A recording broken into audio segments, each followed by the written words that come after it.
Alors aujourd'hui une vidéo un petit peu particulière, oui parce que tu le sais, en ce moment j'aime innover, et puis aussi parce que l'autre jour je faisais mes recherches sur les nouveaux modèles de roues qui allaient arriver pour les mois à venir, et je suis tombé sur une information, comment dire, disons une information étonnante mais intéressante, qui en dit long d'ailleurs sur notre marché, c'est pour ça qu'aujourd'hui j'ai voulu la partager. Je me baladais donc tranquillement sur la page de Bigodet, et je vois la photo, je te le donne Émile, la photo d'un mixeur.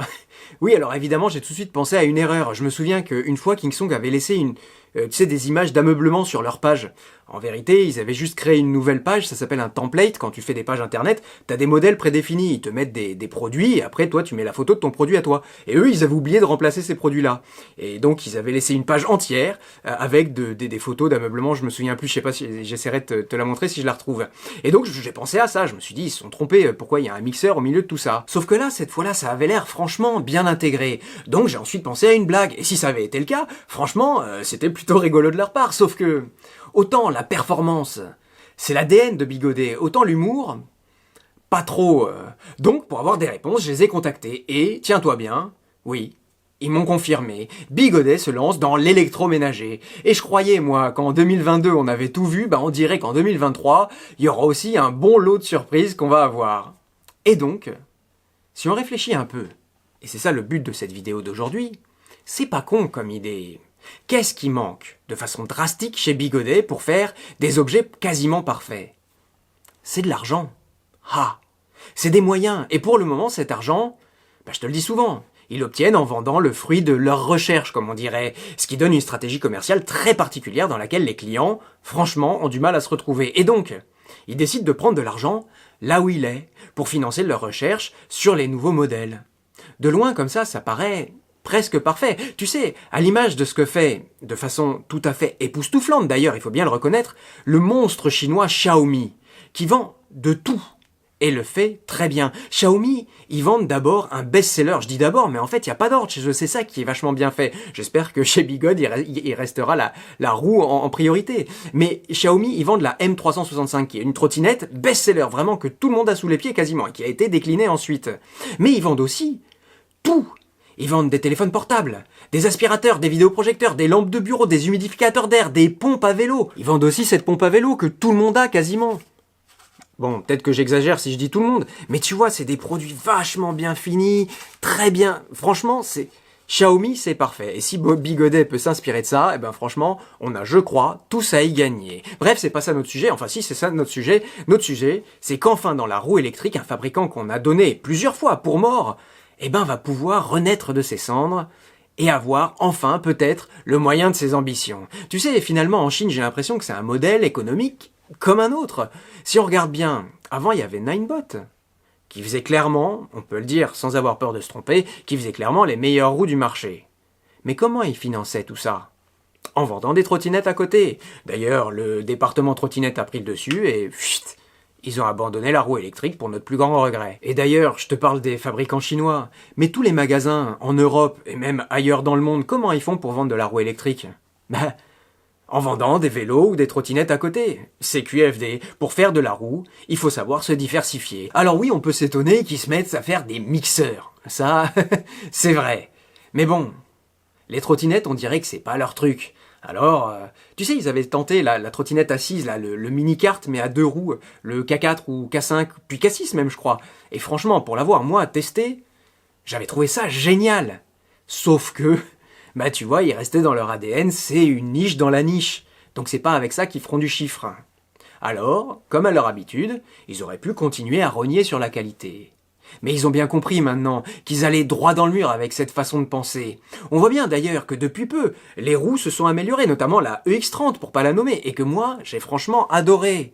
Et maintenant, on comprend mieux d'où ça venait. Il y avait ça en ligne de fond. Ils peuvent commencer à dépenser plus parce que ils se disent qu'ils vont se mettre à gagner plus. Pas con. Et donc, ce mixeur, parlons-en. Premier produit de la gamme Bigodet Home. Et finalement, c'est quoi un blender si ce n'est le b.a.-ba de l'électroménager? Un bouton, 3 modes, un moteur qui fait tourner une hélice, plus ou moins vite, et qui au final va tout transformer en purée. Tu vois, Bigodet reste dans son domaine finalement. Oui, je sais, je suis mauvaise langue, mais quand même. Ici donc, on a un blender sur batterie. Tu vois? Ça, c'est une innovation intéressante. Ouais, enfin, Cela dit, je sais pas trop si c'est très utile en vérité. Mais bon, c'est une proposition. C'est vachement bien pour le mettre dans le placard, t'as pas besoin de le débrancher à chaque fois. C'est une proposition. Et il faut la respecter. On a 350 Wh de batterie en 134 volts, un moteur C17 de 500 watts. Mais il n'y a pas de bouton, on dirait.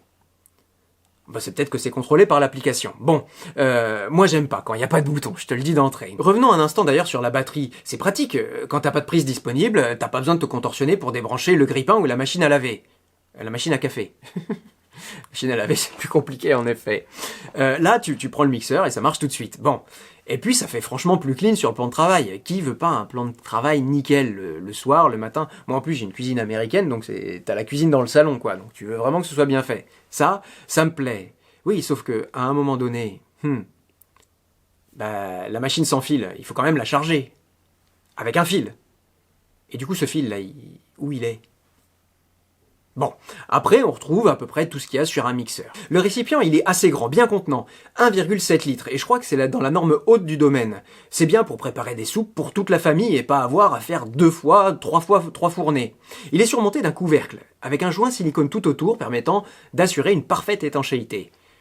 Une bonne grosse norme IP, j'ai envie de dire. Oui, mais si on regarde de plus près, ce couvercle bien étanchéifié, il y a des trous sur le dessus. Oui, je sais pas, ils ont voulu faire une aération. Mais sauf qu'il n'y a rien pour les reboucher, il va falloir faire un capuchon. Bon, sur ce coup-là, franchement, il commence à vraiment me paumer. Pourquoi faire un couvercle avec un joint d'étanchéité si le dessus est percé? Bah, si t'as une réponse, dis-moi en commentaire, parce que là, moi, je suis paumé. Bon, et a priori, on a aussi le récipient qui fuit au niveau du raccord du socle. Mais ça, je leur en ai parlé, et ils m'ont dit que tout ça, dans le batch 2, ce serait arrangé. Oui, mais du coup, qui va acheter le batch 1 de ce truc-là? Bon, revenons un peu sur l'absence de boutons. On sent clairement qu'avec ce produit, Bigodet a voulu entrer dans une nouvelle ère. Un design vachement travaillé et épuré. Oui, qui est pas sans rappeler Apple.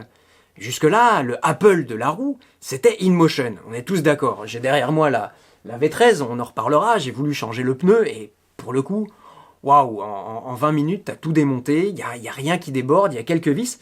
Et pour le coup, ce serait génial aussi si Bigodet s'y mettait. Et franchement, pour se mettre le pied à l'étrier, moi je leur en voudrais pas si Bigodet commence enfin ici, là, commence à copier Xiaomi, et puis que bientôt, ils commencent à copier InMotion pour le design de leur roue, pour que ce soit vachement pratique et en plus ergonomique.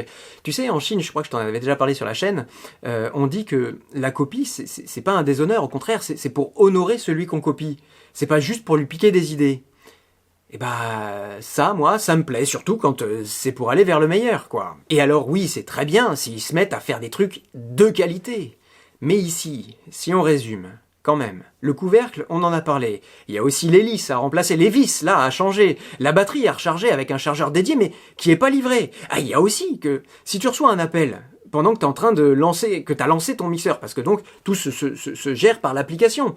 Si tu as lancé le mixage, que tu reçois un coup de fil, comment tu fais? Enfin, il y a un truc quand même. Je passe à côté. Enfin, c'est moi qui suis vraiment dépassé ou parce que là, c'est pas un mixeur qu'ils nous ont fait. C'est un truc pour faire de la chair. Enfin bref, pour finir, il y a la marque de fabrique de Bigodet, oui, qui précise en gras, hein, bien noir sur blanc, que le mixeur doit être utilisé loin des points d'eau, au risque de voir la batterie s'enflammer. Il est donc chaudement recommandé de ne pas utiliser le blender dans une pièce humide.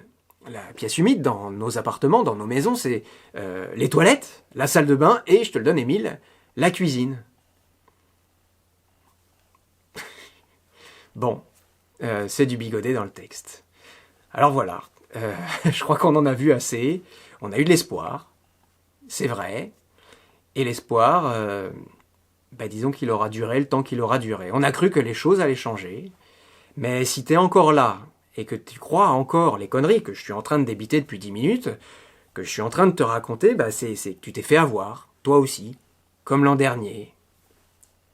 Ah bah oui, forcément, j'avais pas vu la date.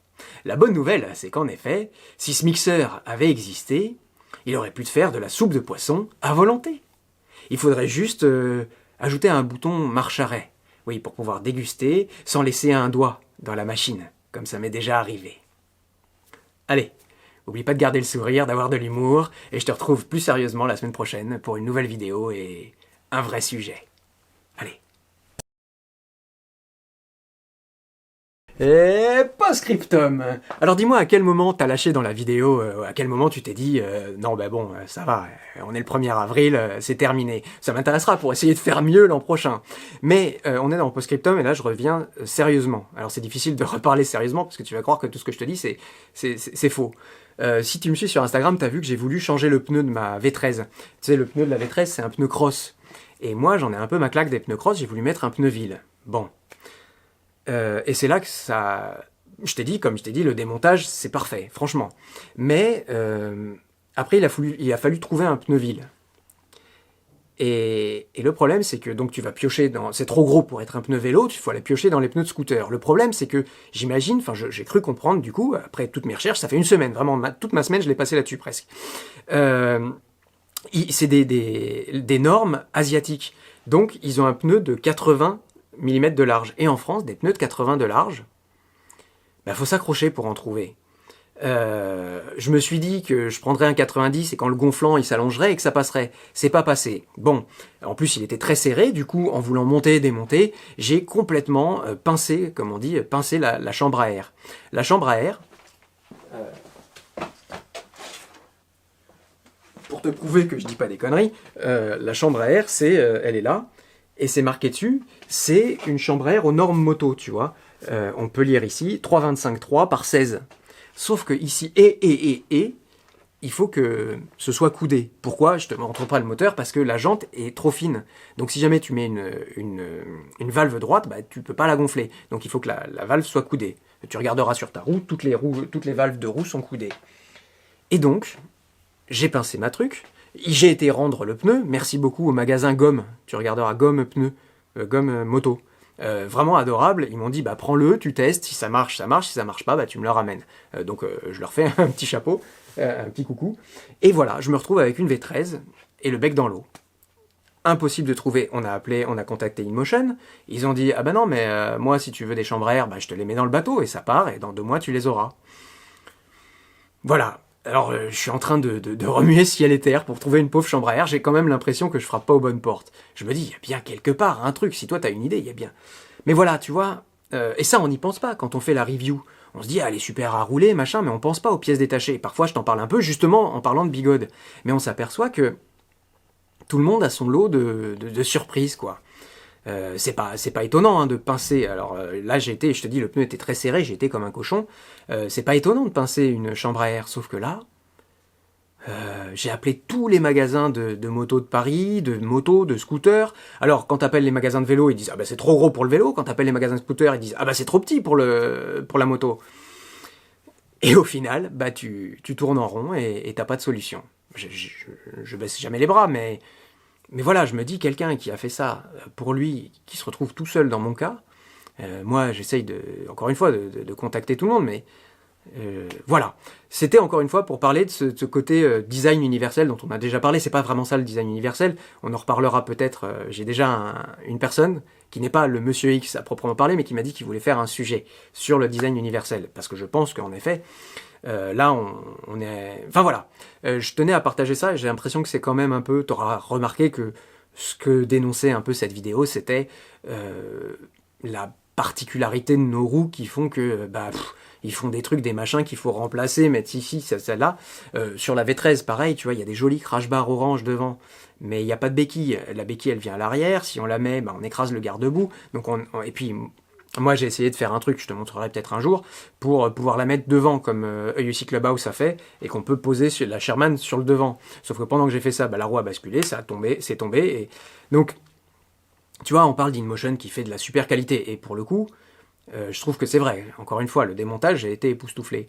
Mais ils ont tous leur lot où à un moment, tu te dis, mais non, mais attends, il y a un truc quand même. Il y a un truc auquel j'ai pas compris. Voilà. C'était ça que je voulais partager avec toi aujourd'hui. Bon, là, on l'a fait de façon un peu humoristique. J'espère que j'aurai pas de problème avec Bigode. Tout ça, c'est de l'humour, hein. C'est juste pour rigoler. Voilà, pour tirer les traits un peu. Voilà, maintenant je te dis à la semaine prochaine, 4 minutes 45 de post-scriptum. Au moins, il y a eu un post-scriptum.